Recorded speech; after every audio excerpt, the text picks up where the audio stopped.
Salut tout le monde, j'espère que vous allez bien. Aujourd'hui on se retrouve pour parler nouveautés maquillage. J'ai quand même quelques produits à vous montrer aujourd'hui. Donc on va pas trop traîner pour pas que la vidéo soit trop longue. On va commencer par les yeux avec la palette Anastasia Beverly Hills, la Fall Romance. Elle a fait beaucoup parler d'elle quand on a vu le packaging parce qu'il faut le dire quand même, le packaging bordeaux comme ça, il est superbe. Mais une fois que l'intérieur a été dévoilé, ça n'a pas été l'extase non plus. Et je vous avouerai que pour moi non plus. Les premiers swatchs m'ont vraiment pas convaincue. J'ai vu d'autres swatchs et là je me suis dit ah peut-être que ça pourrait m'intéresser et tout. Donc je l'ai prise avec mon bon cadeau anniversaire chez Sephora. Et pour le moment j'ai réalisé deux looks avec un qui est filmé qui sera à la fin de cette vidéo. Un autre que je n'ai pas filmé et là je vais en faire un avec vous.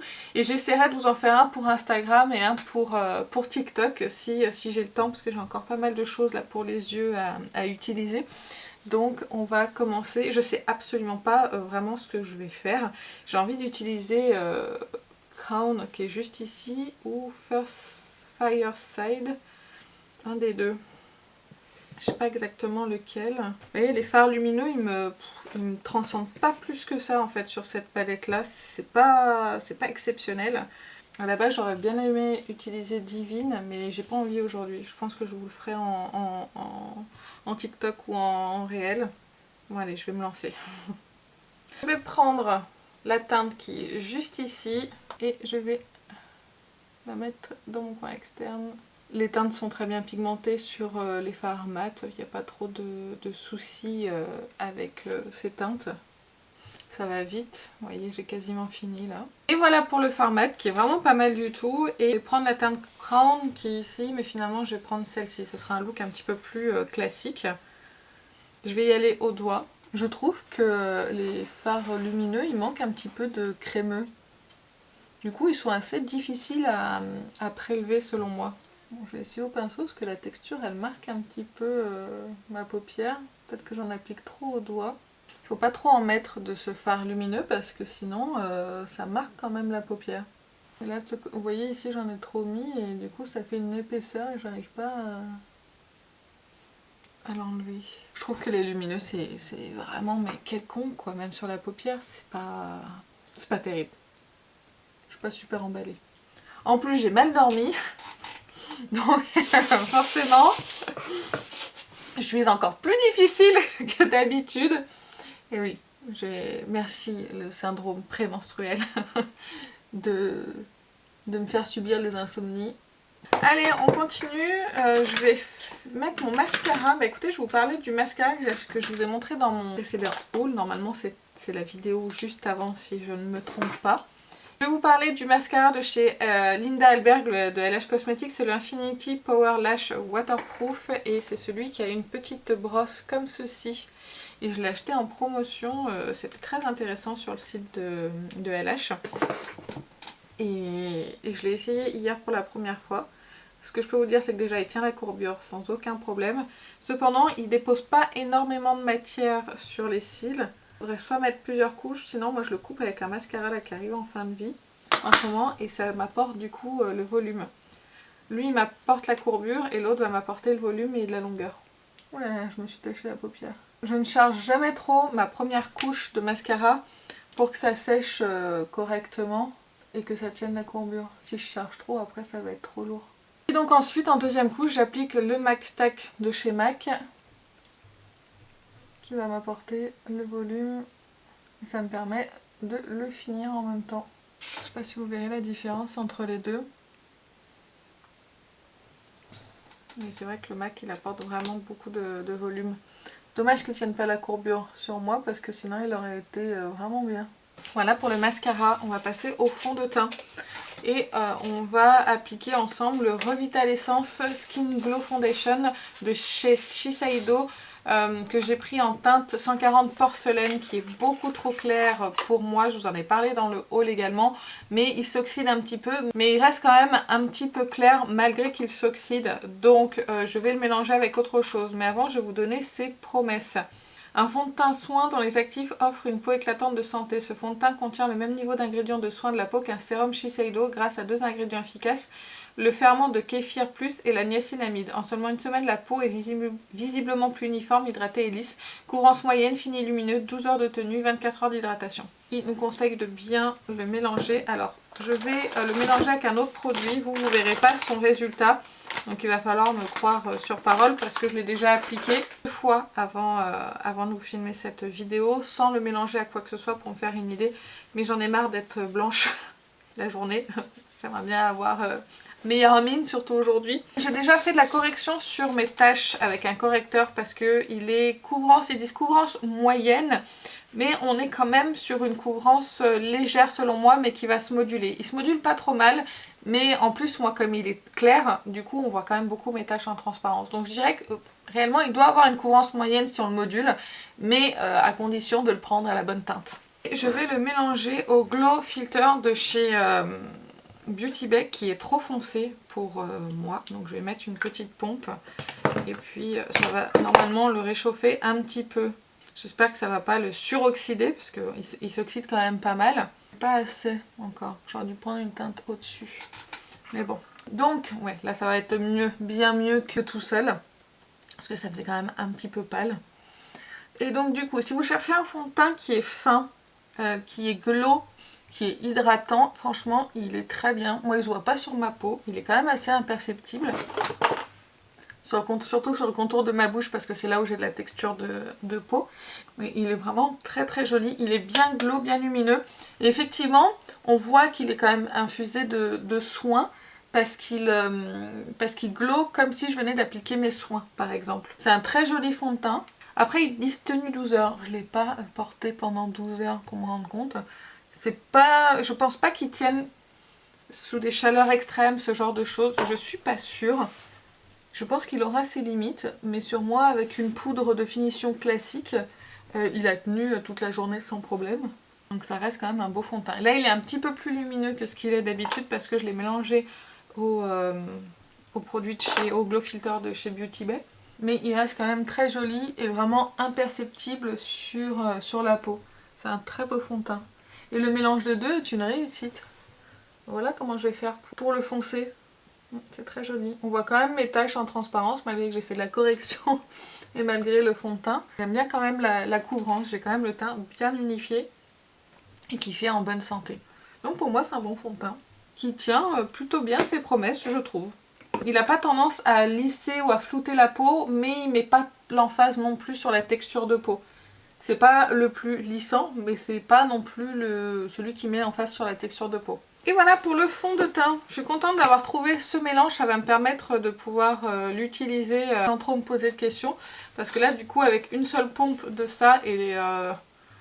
Oui c'est ça, j'ai mis une pompe et demie de celui-ci et une pompe de ça. Et franchement c'est pas mal du tout. J'aime beaucoup ce que je vois. Donc bah écoutez, très beau combo si jamais... vous avez les deux, vous saurez que ça y matche plutôt bien ensemble. On va passer maintenant à l'anti-cerne parce qu'il y en a grandement besoin. Il me manque quand même quelques heures de sommeil. C'est pas une nouveauté, c'est un anti-cerne de chez Makeup Forever. C'est le Matte Velvet... Voilà, je suis fatiguée. Le Matte Velvet Skin anti-cerne multi-usage haute couvrance, tenue 24 heures, je l'ai pris en 2.3, vous allez voir c'est un peu foncé quand je l'applique, mais quand je l'estompe c'est très correct. C'est un anti-cerne qui est très épais. Je suis pas étonnée en fait qu'il plaise pas beaucoup de monde parce que en général les personnes recherchent de l'hydratation dans leur anti-cerne. Moi je recherche qu'il soit pas desséchant, mais si dans ses promesses il n'y a pas d'hydratation c'est pas grave. Donc moi je veux qu'il soit couvrant et qui file pas dans mes plis. Et honnêtement, je suis pas déçue avec cet anti-cerne. Alors, au niveau courance, il est quand même assez similaire au Shape Tape, je trouve. Et j'ai pas forcément besoin de le poudrer. Il reste quand même très joli. Et puis bah, la courance est quand même pas mal du tout. Hein. Donc voilà pour l'anti-cerne. Pour moi, il me convient parfaitement. Il marque pas du tout mes rides. Alors, il va les marquer un tout petit peu sur la fin de la journée, mais il va pas non plus les assécher. Il assèche moins quand même que le Shape Tape. Alors je trouve que il a une texture qui est beaucoup plus épaisse. Quand j'ai vu la texture, je me suis dit oh mon dieu, il va peut-être pas aller. Mais en fait si, il est bien épais. Du coup il se fixe plutôt bien. Et il rentre pas dans mes plis. Et ça c'est hyper important. Donc je vais devoir le replacer quand même 2-3 fois avant la fin de ce maquillage. Il reste quand même très joli. Et moi je le trouve très joli. très bien pour mon contour des yeux, excusez-moi. Je suis vraiment fatiguée. Je ferai une sieste en début d'après-midi. Mais le maquillage, ça redonne un petit peu vie à ce visage.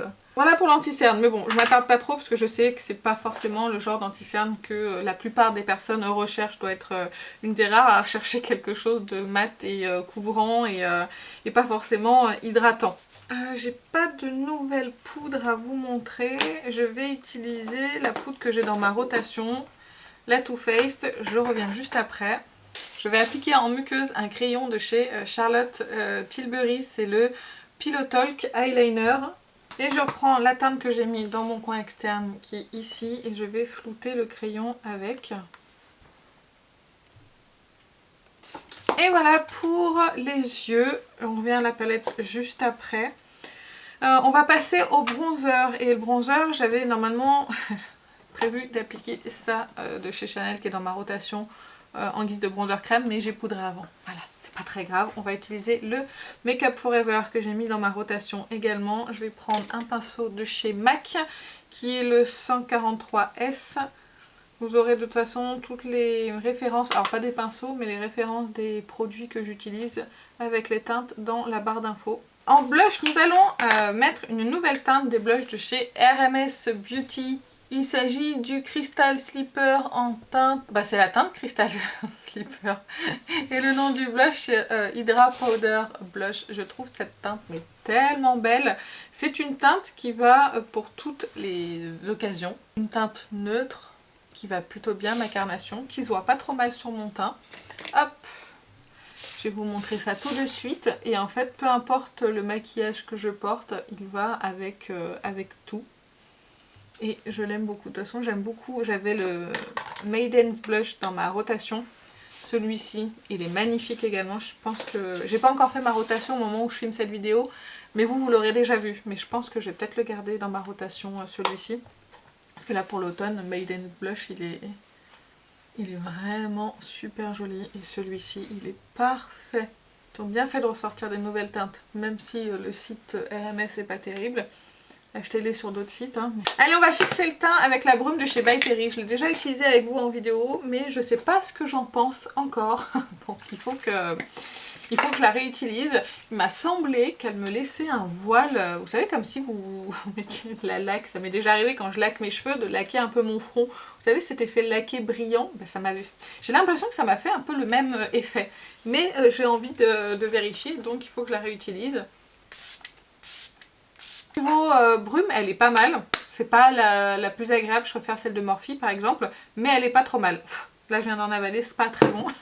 Je trouve qu'elle fixe bien, mais je vous dis, je veux pas avoir cet effet laqué sur mon visage quand même. Pour le moment ça va, j'en ai peut-être trop mis la dernière fois, c'était peut-être ça le souci. Qu'est-ce qu'on va mettre au niveau des lèvres? J'ai envie de mettre... J'hésite avec celui-ci de Fabian Cosmétiques. Il irait bien. C'est le... brin de caractère. Ah, il est pas mal là. Mais bon, c'est en train de fermer. Ou ça a peut-être déjà fermé. Je ne sais pas. Celui de chez Guerlain, c'est le numéro... Bah écoutez, on ne sait pas puisque... J'essaierai de vous le retrouver, de vous le remettre. C'est un peu dans le même genre de teinte, sauf que c'est un petit peu plus clair. Mais je pense que je vais mettre le Fabian. Et le dernier avec lequel j'hésite, c'est celui de Make Up Forever. Je vous l'ai montré dans mon haul. C'est le 194. Des rouges à lèvres, des rouges artistes mat. Ah, le choix est difficile là. Je vais vous mettre le Make Up Forever vu qu'il se retrouve encore. J'ai juste enlevé un peu mon baume à lèvres. Mais le Fabian, il aurait été aussi pas mal du tout. Allez, on va se faire un petit look automnal.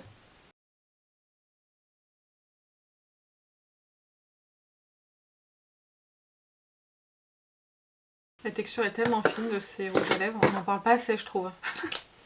Vraiment pas. Par contre, raccourcissez ça là, ça prend une tonne de place là dans mes rangements.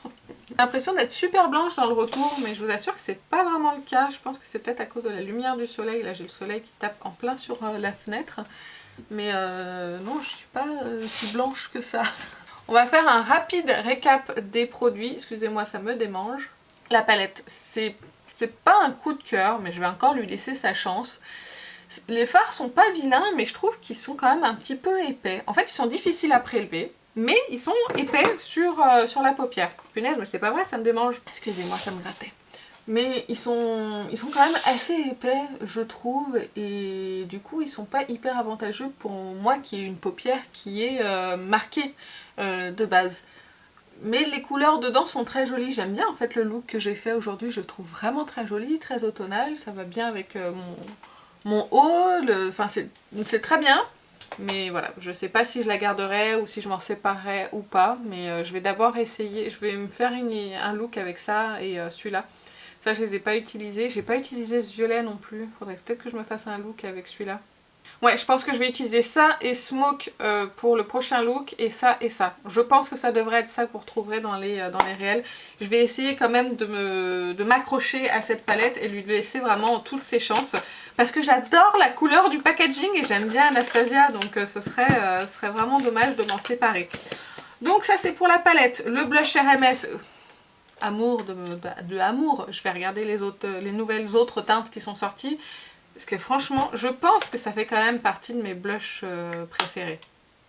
En termes de texture et tout. Deux-là, mais ils sont magnifiques. Ces deux-là, ils sont sublimes. Donc, je vais regarder les nouvelles teintes. Le rouge à lèvres Make Up Forever, vous savez, c'est des favoris pour moi depuis un petit moment. J'avais d'autres teintes que j'aime beaucoup. Ça, on en reparle, mais là, je l'ai un tout petit peu l'effet, ce que je vous appelle laqué sur le visage. Mais beaucoup moins. Donc on verra, je le retesterai. Mais en tout cas, il ne me tiraille pas la peau, c'est déjà bien. Le fond de teint, j'ai failli l'oublier, le fond de teint. Très bon fond de teint. Il aurait été mieux si je l'avais pris dans la bonne teinte. Mais franchement, le combo des deux est super joli. J'ai un teint lumineux, mais pas trop. C'est fin. La couvrance, elle est pas... c'est pas une haute couvrance, c'est de la moyenne moins, on va dire. Mais c'est plutôt pas mal. Si je corrige avant, j'aime bien ce que je vois et j'aime bien le combo des deux. Bah voilà, je crois que je vous ai parlé de tous les produits. J'espère que ça vous a plu. Si jamais j'ai testé des produits là que vous avez, dites-moi ce que vous en pensez en commentaire. Dites-moi ce que vous pensez de cette palette. Parce que j'ai l'impression qu'on n'entend pas beaucoup parler de la palette. C'est que je pense qu'elle plaît pas des masses par rapport à l'engouement qu'il y a eu sur son packaging. Dites-moi ça en commentaire. Et je vais vous laisser parce que là je suis fatiguée et j'arrive plus à aligner 3 mots et en plus j'ai une autre vidéo à tourner juste après. Donc je vais vous laisser, je vous fais plein d'énormes bisous et je vous dis à très bientôt. Salut!